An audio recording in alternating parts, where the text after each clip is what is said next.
Hey, everybody, and welcome to another amazing episode of the Power of Women in Insurance podcast. My name is Teresa Kitchens, your host, and today we're talking about business. We're talking about the ability for us to be able to level up our careers, achieve what we want to, and we talk about that a lot.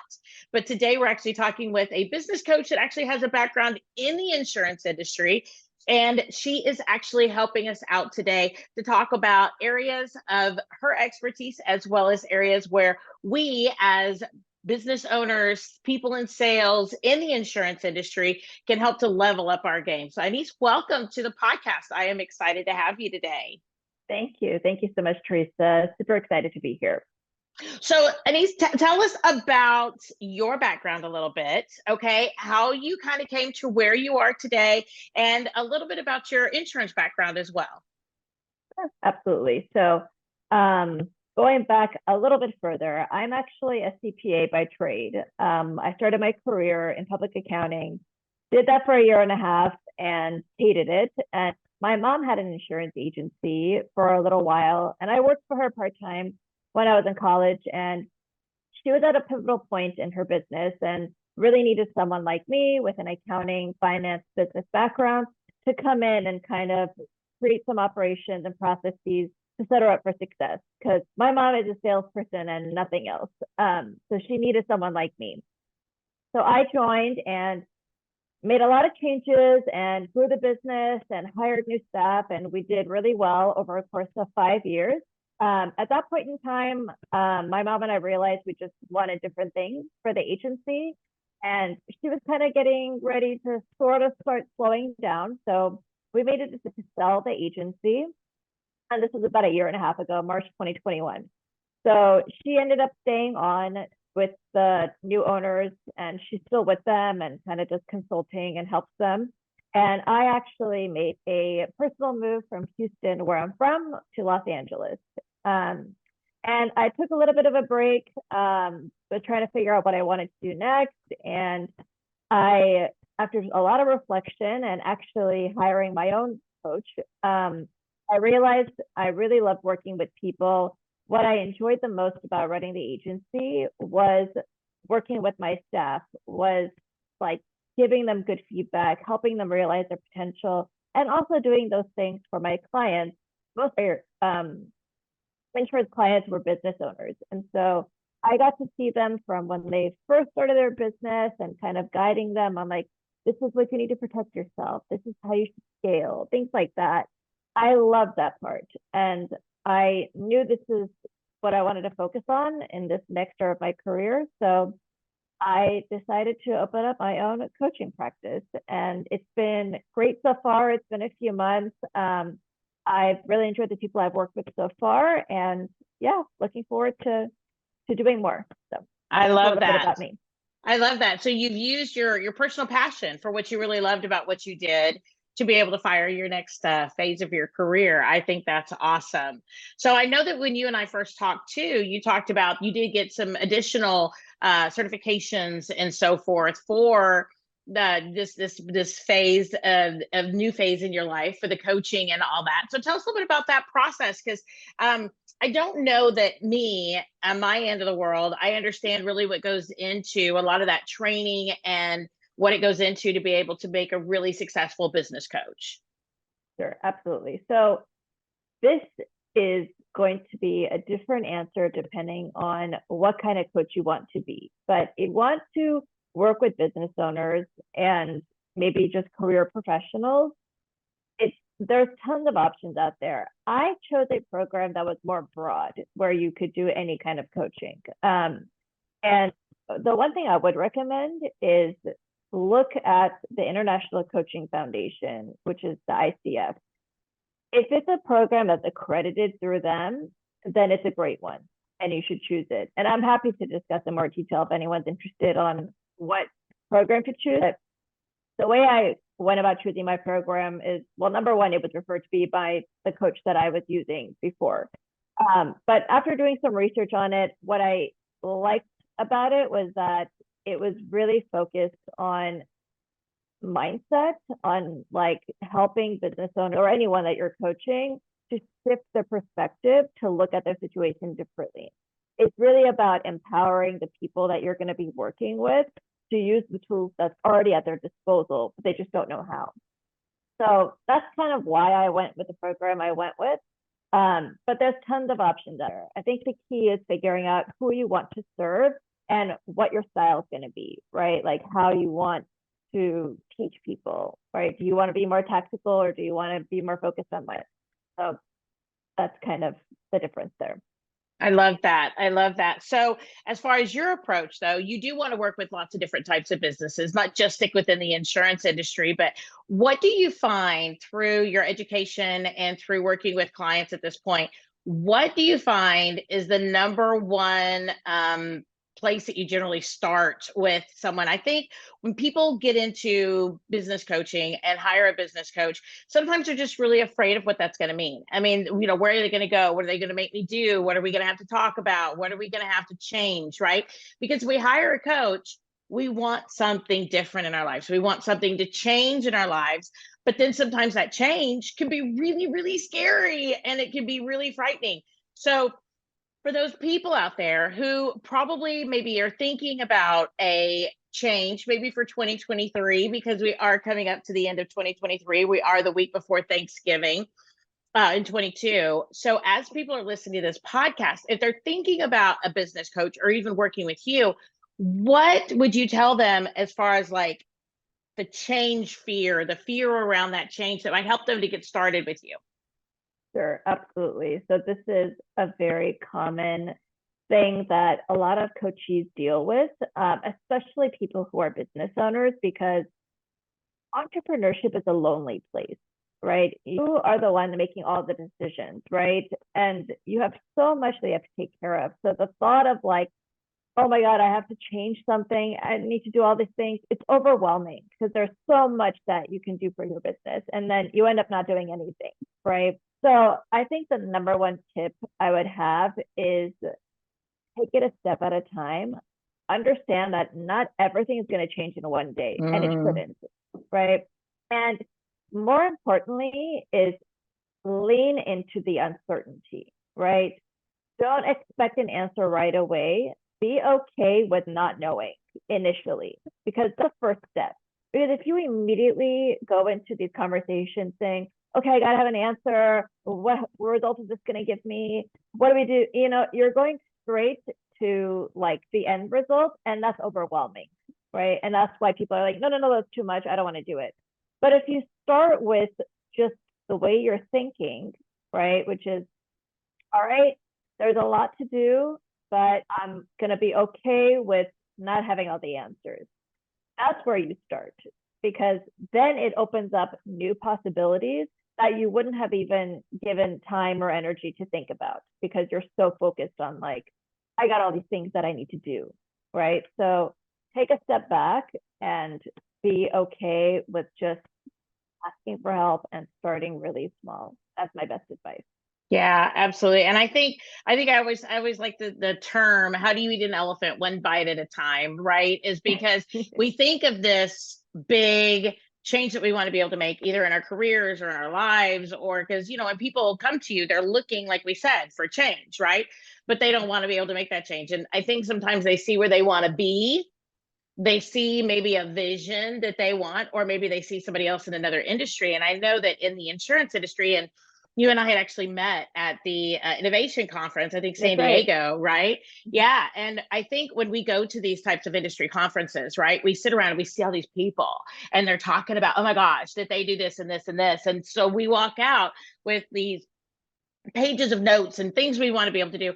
But I think we see sometimes, I want to get here, right? I want to get to this goal that I have. Maybe it's revenue, team, maybe it's structure, maybe it's operations, right? It could be a lot of those different things. But being able to get there takes one step at a time. It's not something that happens overnight. And I think entrepreneurs are very impatient people, right? We want everything right now. We see it, we feel it, we can taste it.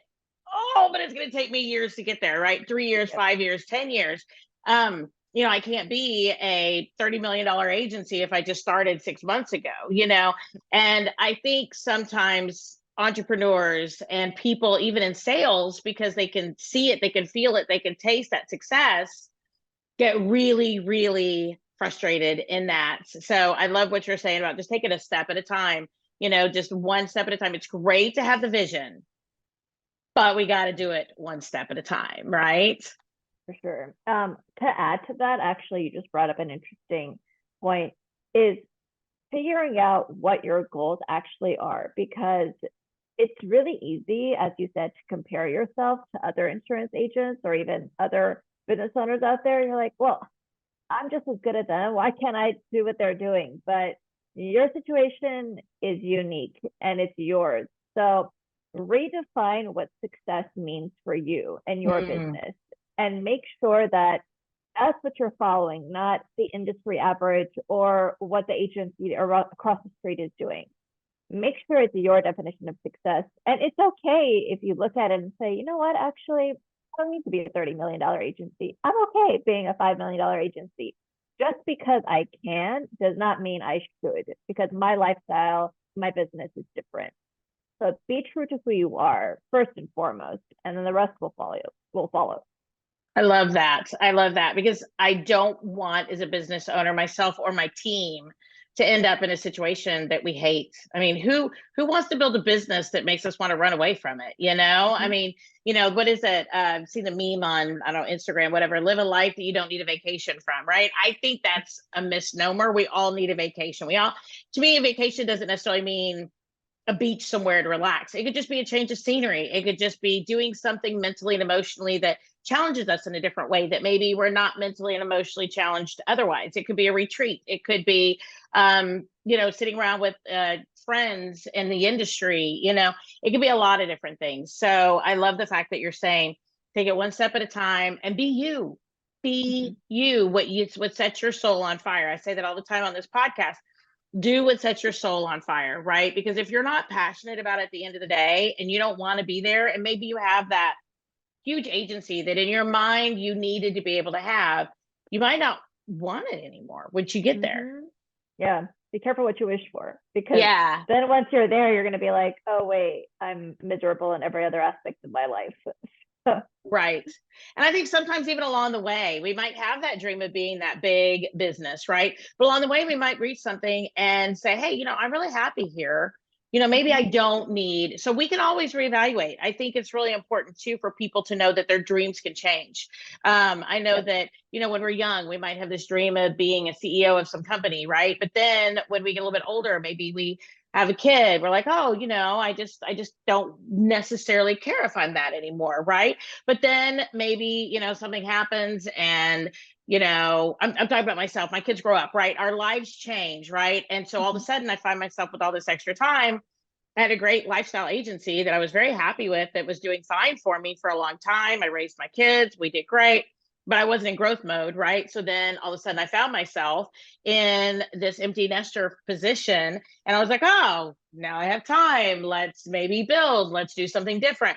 And then, on the other side of that conversation, my daughter came to join me in the agency, and that changed everything, right? Because now all of a sudden it's not just me. It's, oh, now we might have a perpetuation plan if she ever chooses to take over, or if we sell, how would that look for her? So it just, life changes. And I love the fact that you coach people through those changes to figure out where they want to be. Totally. Yeah, absolutely. And, you brought up an interesting point, is that it is important to set goals and to change your goals as your life changes, or whatever, as things happen in your life or your aspirations as a professional. But it really is about the journey and not the destination. And one thing that I tell a lot of my clients is, whenever you come across any obstacle in your business or in your career, or let's say you don't meet the goal that you initially set, you come across something, ask yourself this question: am I done here? Have I given this 100% of myself? Have I learned everything I can? Have I grown this to the full capacity based on the resources I've been able to get and that I intrinsically have? If the answer is no, then you can't look at it as a dead end. It's just a diversion. You just have to change your method, right? But don't leave and don't Like, that's how you stay motivated, right? Don't leave until you're done, right? Right. Complete. If you've plateaued, then it's time to move on. If not, just find a different way. Get creative. So. And that's really interesting because I think I was actually talking to somebody about this the other day, is that we have those seasons in our business where we do plateau, right? Mhm. And then it takes us to be different, our operations to be different, maybe our marketing to be different, our focus to be different, whatever it is, for us to get to that next place, right? But if we hit a plateau, sometimes, honestly, I just wonder if sometimes it's just the way the universe tells us to rest for a little bit, reevaluate, think, what do I really want, right? Because if I'm going to change, if I'm going to get to the next level, I've got to be something different to get to the next level. And do I want to do what it takes to get to that next level? Whereas if I'm, like I said, if I'm in the middle of a happy place in my life and my agency's doing great and we're all just fine, I don't want to push myself into a goal that maybe it's not my time for, right? I think that's really important to think of, that a plateau could just mean we're doing really well. It doesn't mean that, like you said, we don't have to quit. We don't have to do massive changes unless we want something different. That's right. Yeah. It's okay to be that agency that is, fuels your life, and you can take care of your clients and you do really well and you're really happy. And I think that's a great place to be, no matter what the size of the agency is. Totally. Totally. I couldn't agree more. Yeah. I mean, plateau isn't necessarily like I'm good and we're not growing. Like, a plateau is I'm stuck, right? And there's nothing else that this can give me. But if it's giving you what you want and it's fueling your life and you're able to do these things outside of your agency that do help you grow as like a person, then yeah, like keep doing it. That's great, I know it's kind of the entrepreneurial dream, is to lay back, but I think, and to be able to relax in our business. But sometimes when you get there as entrepreneurs, we think we think we've quit or something. I don't know, like, Yes. I'm not being productive. I'm not, oh, I need to push. I'm supposed to push. Please, I'm supposed to be pushing. But then Yeah. we realize sometimes we just need a break. Sometimes we Yeah. just need to breathe. That's right. Yeah. It's about pushing pause, not stop. That's all it is. Exactly. I love that. It's about pushing pause, not pushing stop. I love that. And you know what? And people do need to push stop. If it's their time to push stop, they need to celebrate and love that journey that got them to the point where they need to push stop. And I need people to hear that out there. And I did a podcast not too long ago with Erin Kaiser, who had an agency in Arizona. She was a single mom. She was doing her thing. She ran a great agency, and she got remarried. She ended up with 6 kids, with the blend of the marriage and the process of it all. She just said, I've done what I've needed to do here. And she's chosen to transition out of insurance to be able to do, because she really loves the social media aspect of it. She loved the marketing aspect of it, the blogging. So she decided to pursue her passion. And I loved what she had to say, which I think a lot of people need to hear repetitively, is just because our time in a space is done does not mean that if we choose, or if the world tells us it's time to transition out of that, it does not mean that we've failed. I think sometimes salespeople, entrepreneurs, people who are pushers, people that are that go mentality, sometimes we think about those life changes as somehow negative, but we need to celebrate them, and we need to say kudos to you for realizing that this space in your life is done and you can transition. I think even as an owner, if I want to transition out of sales, if I want to transition out of blah, if I want to delegate, it doesn't mean I failed. It means I'm transitioning. 100%. Oh my God. I'm so glad you brought that up. I actually read a book about this recently. It's called Range by Daniel Epstein. It's amazing. And it really talks about, one of the things he talks about is knowing when to so-and-so quit. And honestly, it takes way more courage to know for sure when you're done and move on to something that's really going to serve you better than to stay there for the sake of staying there, for the sake of saying, no, I must persist. Because what happens is, yes, you get to be that person that pushed on, but you lose your spark, you burn out, and you honestly end up becoming resentful, not just of yourself, but of that business. And so you're really doing that business or whatever it is a disservice along with yourself whenever you push on and stay in a place that's not serving you anymore. So you have to let go of that like idea of, oh, like I lost or I quit. Mm-hmm. No, you just diverted. That's all you did. You learned what you needed. Now it's time to move on to the next gen of yourself, the next Yeah. chapter. And I find too, if people change jobs, like my husband has a job at a different corporation, right? So, I mean, if he changed jobs, right? Maybe he went through and decided to change even careers. People go, oh, kudos to you. You're getting out there. You're pursuing your dreams, right? But sometimes as even salespeople, business owners, those types of things, we don't give ourselves that same credit. We don't have that same conversation with ourselves. We don't think of it as growth or a promotion or doing something along our career path. We think of it as, oh, I quit, Yeah, and I don't think that's a good way for us to think about it. I think we should celebrate those changes in our yeah, lives. I agree. Couldn't agree more. I mean, I went through this with my mom whenever we sold the business. Obviously, the business was like her third baby, right? Like I'm her Right. second child. This was her third child. So it was like whenever we sold it, it took her a really long time to get over it, right? And Mm-hmm. she kind of projected some of that onto me. And I was like, no, I know this is the right decision, but you can't help it. It still gets to you, Oh right? yeah. I did a great job at the business. I could have grown it, I could have continued, but first of all, it would have tarnished my relationship with my mom even more. Yep. And that's worth more than any amount of money that I can make in a business, to be honest with you.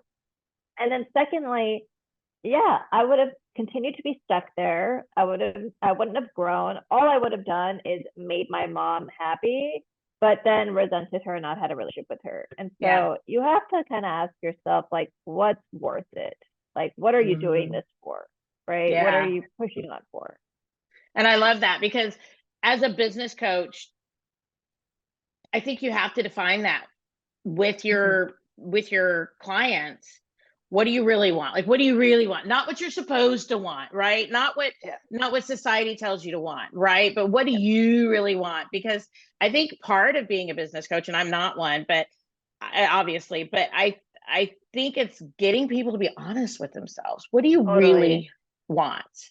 That's it. That is exactly it. Because most people aren't, even though they think Mm, they are, they believe this narrative that they've had in their head for so long, but that might not be the right narrative for them. They need to look at that and say, wait, hold on a second. I'm living this story, but I want to change this story. But they may not even be aware of that. So yeah, it's and sometimes it's scary to like kind of have this conversation with yourself and realize, wait a minute, this is the person I want to be, and then have to like almost change your identity. So yeah. it's a lot of work, but you got to ask yourself what's worth it. Do you want to live a life authentically? Do you want to wake up every day and enjoy what you do and not feel resentful or stuck? What's worth that? That's kind Yeah. of what you have to ask yourself. Yeah, and what brings you joy? Yes. I love what you're saying though, is, how do we break out of that mold, Mm-hmm. of should. And Yes. I heard somebody say one time, you shouldn't should over all over other people, right? And Yeah. when you first hear it, you're like, what? That doesn't make any sense. But no, it is totally true because we tell our children, right, they should do something. We tell our team they should do something. We tell, oh, our clients should want this. We build our lives and we build all these things around expectations of other Yeah. people, which is the word should, right? And so, I mean, I can sit here and I can say my children should, right? My husband should, my business should, my team members should, my carrier should, my client, but the reality is we have to be able to let a lot of that go so that we can hear even ourselves. I'll sit back and I go, oh, I should be picking up the house this afternoon or like on a Saturday. Right now, if I want to sit down and veg out and just watch TV because I just need to rest, it's okay to do that. And I'm a huge Brene Brown fan, and I was Yeah. listening to one of her podcasts one time, and I can't remember which one it is because I've listened to all of them almost. And she had a really good point. She said, she works from home. I work from home a lot. And she's like, I work from 5 a.m.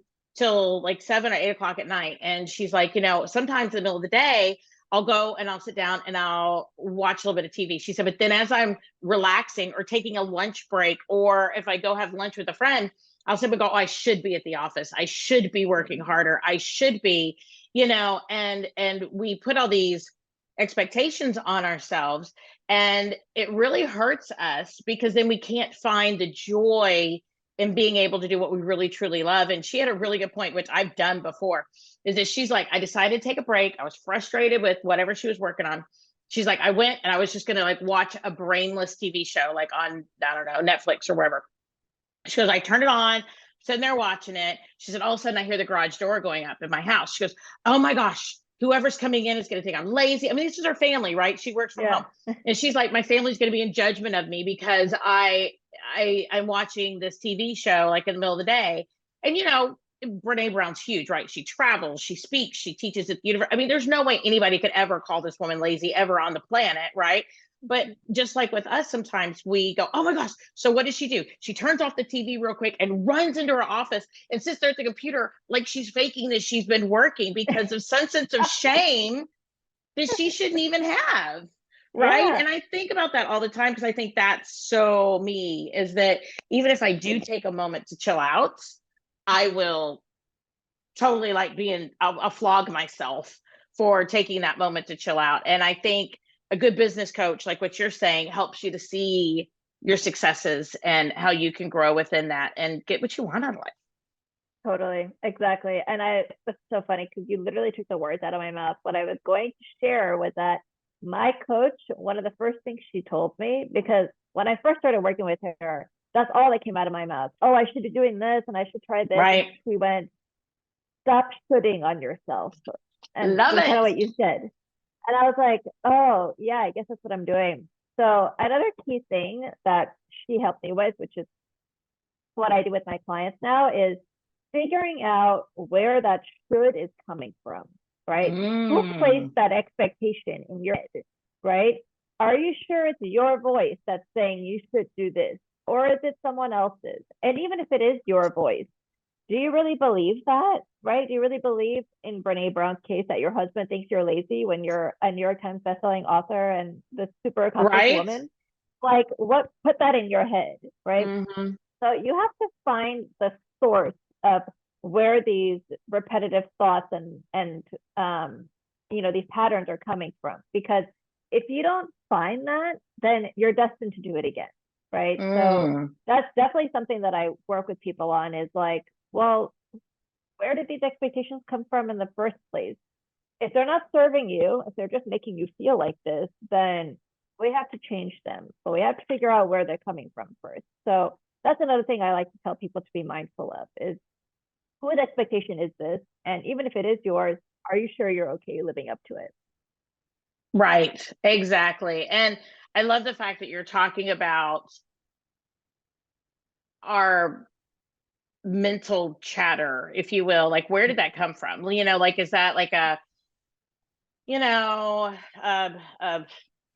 family thing, right? Or maybe an employer at some point caught you sitting down and you were really on break, but they told you that they were too busy and you needed to get off break, and then you felt bad, and whatever. I don't know. I'm making something up, but it could come from anything, right? It could come from our parents. It could come from an employer, a work position. It could come from maybe even a story that we heard about somebody else who took a break, whatever, and I'm just using the same example, got fired, whatever. And it could be somebody else's experience that somehow we internalized. We don't always have to think about it as like crap from our mom and our dad, right? I mean, it could be literally like we got enough junk in our head throughout life by a certain age, right? It doesn't all come from our mom and our dad. I get so tired sometimes of people going, oh, my mom and my dad. But it could be, just situations we saw from friends, what they went through, or, work positions we've been through. I mean, I've got this thing. I am a very loud person. I know I am in general. And in certain situations, I'm very loud. And I had this job at one point. I think I was 18 years old. I just graduated from high school. You're going to laugh at this. And I was in a customer service position, but we were all in the same room. So I was having a great time. The clients loved me. We were doing great, but I was pretty loud. So they pulled me in the office like twice. Hey, you can't be this loud. Well, then I found that I didn't have as much pep in my personality, right? Because I was trying to be very quiet, right? Which my response to that was very docile, like personality wise. And so then my customer service ratings went down a little bit, and because they did this whole evaluation thing, and finally they fired me for it over the course of time because I kept on getting louder again because that's just my personality. So now here I am 49 years old, and literally I was 18, so here we are 30 years later. And even now, if I'm in my office and I'm doing a podcast or if I'm on the phone, I tend to get up and I'll walk around the outside of the building if I know it's going to be a little bit of a longer conversation, because I know that I'm loud and I don't want to disturb my team. I don't want to disturb the people around me. I don't want to disturb my family during COVID if they're working from here, but at the same point, I know that if I go quiet, I know I don't have as much like pep in my Mhm. in my voice. So I mean, even today, 30 years later, I still go, oh, I need to get up and I need to walk around, and Yeah. that's something from a job. Yeah, absolutely. Yeah, that's wild how certain things just stick with us for forever. And you're right. I mean, we are the product of our environments and our experiences, right, throughout our entire life. So, Exactly. and some of them serve us, right? But some of them don't up to a certain point. And so you Yeah. have to do the work of filtering out, okay, I need to remove this because it's not serving me more, right? But Yep. that takes a lot of hard work. It does. So how do you help people kind of get through that? Because part of being with a business coach is to have you kind of unearth some of this stuff with them. It's kind of a psychology, degree Yeah, as well. You're kind of a it psychiatrist, is. psychologist, whatever. And Yeah, with that, how do you help people to be able to move on from some of that? Because I think that's just a really big challenge overall for people in general. sure, absolutely. So first of all, it's not something that happens in one or two sessions, right? Mm, You have to set yourself up for success from the beginning. Give yourself time, because if something has been ingrained in you for years, you're not going to get over it by talking about it for an hour with somebody, right. right? So first thing I tell people is, this is something you're going to have. If it's something you want to change, it's something you're going to have to work on for the rest of your life. You're going to be triggered by it. There's going to be things that come up that force or not force you, that might, you know, make you go back to the old ways. And you have to prepare yourself for those moments. So, Hmm. but what I tell people in those situations when we're exploring, figuring out again, what's the source, where did it come from, is going back to what I said. How is this serving you?